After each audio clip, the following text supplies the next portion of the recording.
સૌરાષ્ટ્રમાં નંબર 1 ગણાતા ગોંડલ માર્કેટ યાર્ડમાં ગોંડલિયા મરચાની અઢળક આવક નોંધાઈ છે। યાર્ડમાં મરચાની આવકનો પ્રારંભ કરાતા એક જ દિવસમાં 40 થી 50 હજાર ભારી મરચાની આવક નોંધાઈ છે।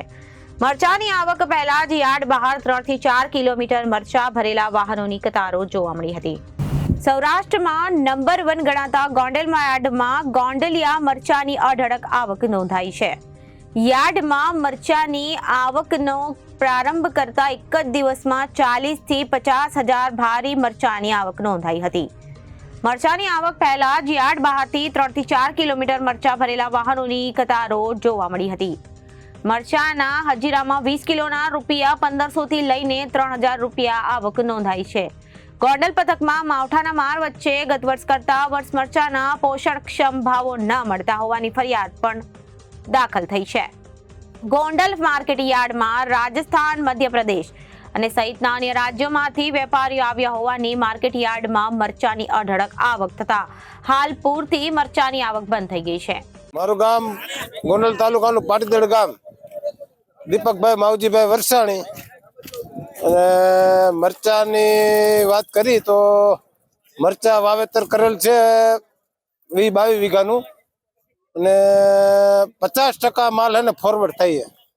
50% હારો, 50% ફોરવર્ડ। અને ભાવમાં જો જોઈ તો હાવ નીચી બજાર હે।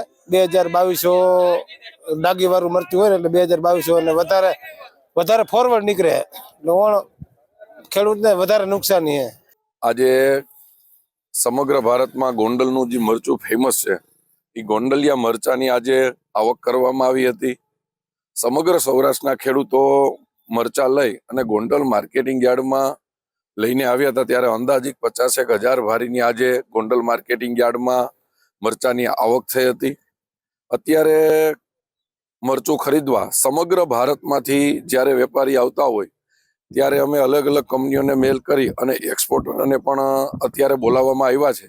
લગભગ અમેરિકા, તાઇવાન, ચાઇના જેવા કેટલાય દેશોમાં ગોંડલનું મરચું એક્સપોર્ટ થતું હોય અને અત્યારે મરચાની ભાવ સાનિયા, રેવા, કોલરજી મરચું અત્યારે વધારે ફેમસ હોય તો મરચું અત્યારે 1500 થી લઈ અને 4000 રૂપિયા સુધી મરચું હરાજીમાં વેચાતું હોય છે।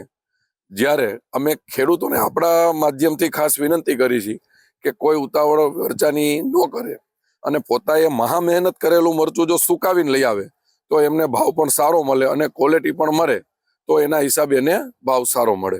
હું કિશોરભાઈ યાદવ, મારું ગોંડલ તાલુકાનું હળમતાલા ગામ, અને હું આ ગોંડલ માર્કેટિંગ યાર્ડમાં મરચા વેચવા માટે આવ્યો છું અને મરચાની આવક પણ સારી થઈ છે। પણ આ વર્ષે સારા એવા વરસાદને કારણે ખેડૂતોના પાકમાં બહુ નુકસાન થયું છે, છતાં પણ ખેડૂતોને સારો એવો ભાવ મળી રહ્યો છે અને ખેડૂતો ખુશખુશાલ છે। તમને કેટલો ભાવ મળ્યો? તમને આ ભાવ પોસાય એમ છે કે નથી પોસાય? મને દર વર્ષ કરતા આ વર્ષે ભાવ થોડોક ઓછો છે। આ મરચા હું લઈને આવ્યો હતો, મારે 2751 રૂપિયા ભાવ આવ્યો છે। આ વર્ષે થોડોક ભાવ ઓછો છે પણ સારું છે। દર વર્ષે 3500 ની આસપાસ કે 4000 ની આસપાસ ભાવ આવતા હોય છે પણ આ વખતે થોડાક ભાવ ઓછા છે। કમોસમી વરસાદને લીધે કેટલો પાકમાં નુકસાન થયું છે? કમોસમી વરસાદના કારણે પાકમાં 50% ઉપર નુકસાન થયેલું છે। મરચીના પાકમાં દરેક પાકમાં નુકસાન તો થયેલું જ છે પણ મરચીના પાકમાં ડાગી પડી જવાથી પાકમાં વધારે પડતું નુકસાન થયું છે અને ખેડૂતો પરેશાન છે ડાગીના કારણે।